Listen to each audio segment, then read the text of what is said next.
Jesús, buenas tardes. Don Julio, muy buenas tardes. ¿Cómo está usted, don Jesús?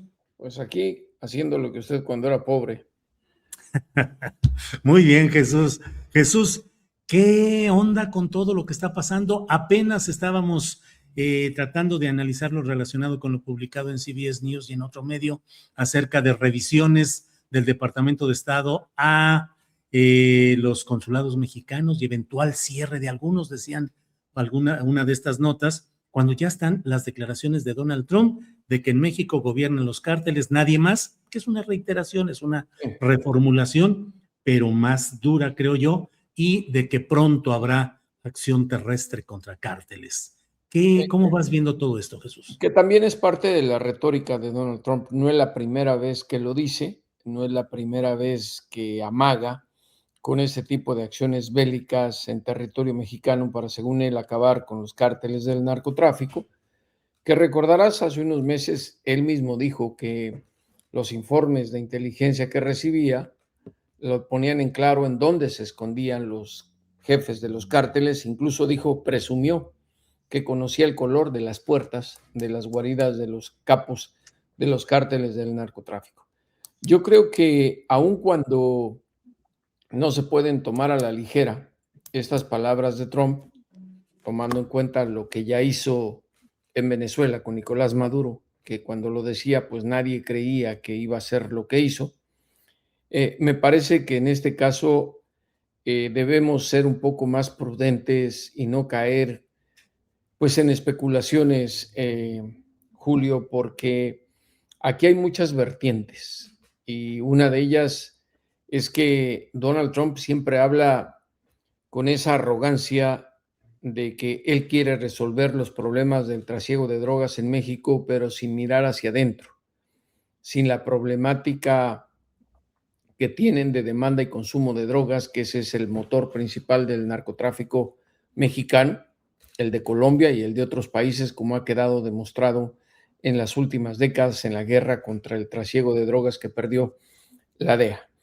Y me parece que aquí en México pues hacemos mucho ruido de todo esto, cuando en los Estados Unidos este tipo de declaraciones de Donald Trump escasamente tienen resonancia a nivel nacional. Creo que por ese sentido, Julio, las autoridades mexicanas, y me refiero, si tanto quieren defender la soberanía y evitar la injerencia de Estados Unidos, pues creo que le hace falta valor a la presidencia de México para responder de una manera enfática y decirle a Estados Unidos, bueno, ¿y sus cárteles? Porque hay documentos que sostienen que el gobierno de Estados Unidos reconoce como cárteles a los grupos que trasiegan drogas dentro de Estados Unidos, que son los clubes de motociclistas y las pandillas. Y aquí te lo digo por lo que ocurre en estos últimos días y que un medio nacional, Reforma, publica hoy en primera plana, señalando que Kash Patel, el director del FBI, da a conocer el desmantelamiento de un grupo ligado al narcotráfico mexicano en Kansas, liderado por un mexicano indocumentado. Lo que omite Reforma, o no sé si no lo vio su corresponsal, es que en esa información que da a conocer el FBI, pues también hay estadounidenses, ciudadanos estadounidenses. Y creo que se está llegando a un punto de quiebre en la relación, en la cual si Estados Unidos hace acusaciones, pues México debería hacer también lo propio. ¿A qué me refiero? Y aquí no estoy salvando a nadie, ni justificando a nadie, mi querido Julio. Si Estados Unidos requiere para procesar en Estados Unidos a mexicanos, políticos o exfuncionarios, pues México debería hacer lo mismo solicitando a estadounidenses que están bajo la custodia de Estados Unidos en extradición. Aunque es muy comprometedor todo esto, porque creo también que en el caso del exgobernador de Sinaloa, Rubén Rochamoye, del senador Enrique Insunza Cáceres y otros 8 exfuncionarios acusados en la Corte Federal del Distrito Sur, que aun cuando el gobierno la Fiscalía General de la República soliciten más pruebas a Estados Unidos, no se las van a dar. ¿Para qué desgastarse? Yo creo que son conscientes de eso. Las palabras que dan me parece que son para consumo interno, no para los Estados Unidos, Julio. Porque hay otra cosa. Las autoridades mexicanas dicen que no hay sustento en las acusaciones, ¿correcto? Sí. Bueno, nadie está diciendo en Estados Unidos que son culpables de los delitos de narcotráfico y portación de armas. Son presuntos culpables. Y nadie es responsable hasta que le demuestren lo contrario. Para eso son los juicios. Los fiscales están guardando las pruebas para el proceso judicial en Nueva York. Y yo digo, pues si no hay pruebas suficientes, ¿cuál es el temor de México en cumplimiento con un acuerdo de extradición? Los detenga, los envíe y si no hay nada que sostenga las acusaciones, pues los van a declarar inocentes en el juicio, ¿o me equivoco? Bueno, pues es una de las opciones, claro. Y ahora bien, ¿por qué señalo esto? Porque si cumple México con el acuerdo de extradición, en este caso estamos hablando hipotéticamente, tendría la autoridad moral para solicitarle a Estados Unidos en extradición a ciudadanos estadounidenses y no se los podría negar para ser procesados en México porque están implicados en el trasiego de armas que le cuestan la vida a miles de mexicanos. Y así funcionan las relaciones bilaterales. Y creo que con eso, pues tal vez le bajarías un poquito el tono tan arrogante de Donald Trump, porque ellos son tan culpables como los narcotraficantes en este problema internacional de trasiego de drogas, Julio. Ahora, Jesús, esta escalada declarativa y toda esta serie de circunstancias que vamos viendo, retóricas, por lo pronto, tienen consideras que tienen como punto de partida de este escalamiento, de esta potenciación, el hecho de lo relacionado con los agentes de la CIA en Chihuahua, particularmente, ¿crees que de ahí se deriva este nuevo escalamiento? No, no lo creo. En primer lugar, en Estados Unidos nadie ha hecho ruido sobre los agentes de la CIA, porque son de la CIA. No existen, se supone, en el extranjero. Yo en algún momento platicando contigo, lo decía en broma, lo hemos visto en películas y así es en la vida real. A un agente de la CIA, si lo estén matando bajo tortura en otro país, va a negar que es agente de la CIA. Esa es su misión, para eso están entrenados. Nos enteramos de lo que ocurrió en Chihuahua por el desbarrancamiento del automóvil en el que viajaban los dos agentes que perdieron la vida con los dos mexicanos. Ahora, hablar de eso sería aceptar tácitamente que están espiando en México y no lo van a hacer. Esto tiene que ver con temas electorales, con temas de presión hacia México bajo las promesas que hizo Trump de bajar la demanda de drogas en Estados Unidos y que no ha hecho nada a nivel nacional más que culpar a nuestro país y a otros, a Venezuela, no hacer cumplimientos. ¿Por qué hablo electoralmente?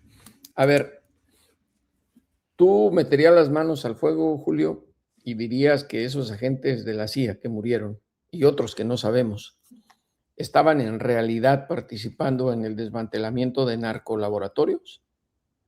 Pues yo considero que sí. O sea, tú sí meterías las manos al fuego, decir, sí, No.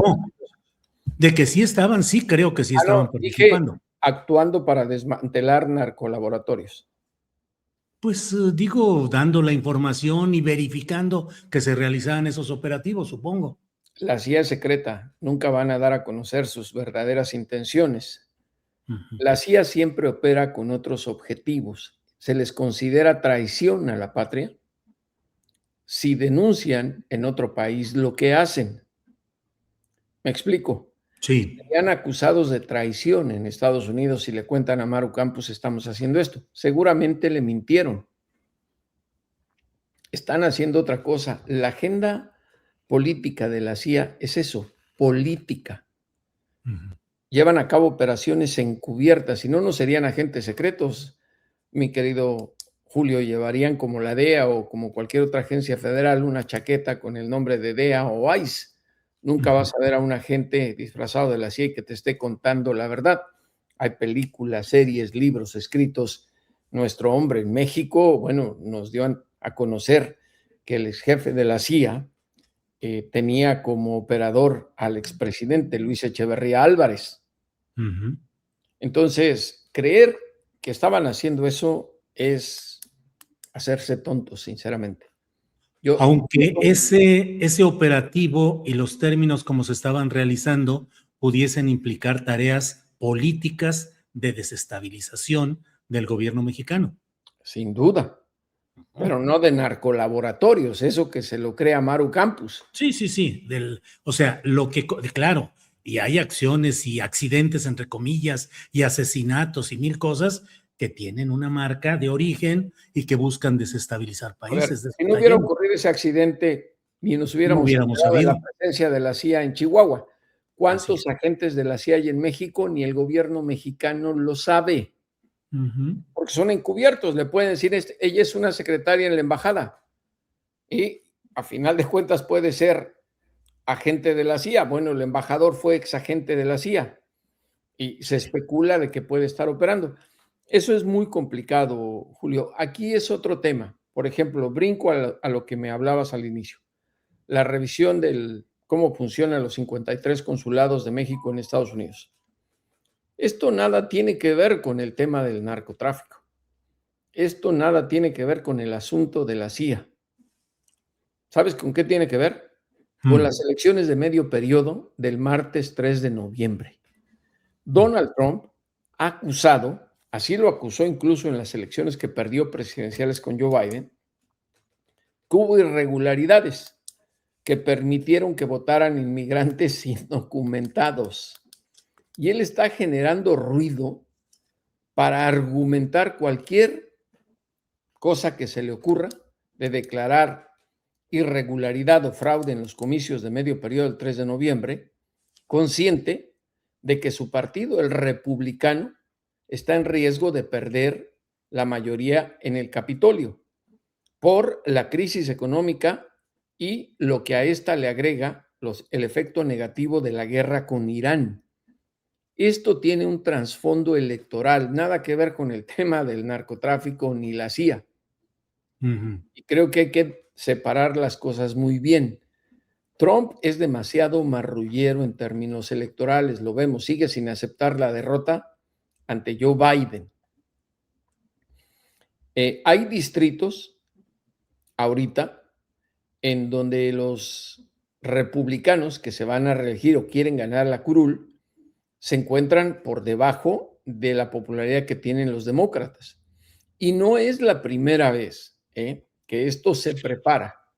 Si ocurriera en alguno de esos distritos una disputa electoral bastante cerrada, Trump puede argumentar, revisen porque votaron indocumentados.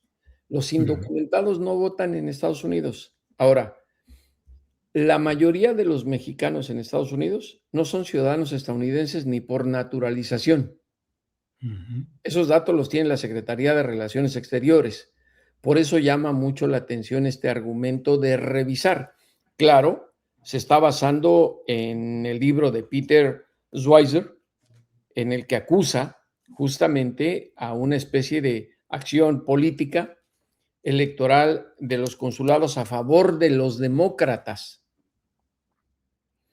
Y Claro. Dylan Johnson, el subsecretario de Estado adjunto para Asuntos Globales, fue lo que mencionó ayer. No está hablando de un tema de narcotráfico, no está hablando de que los consulados estén haciendo actos a favor de Morena. ¿A quién carajos le importa Morena en Estados Unidos Ujú.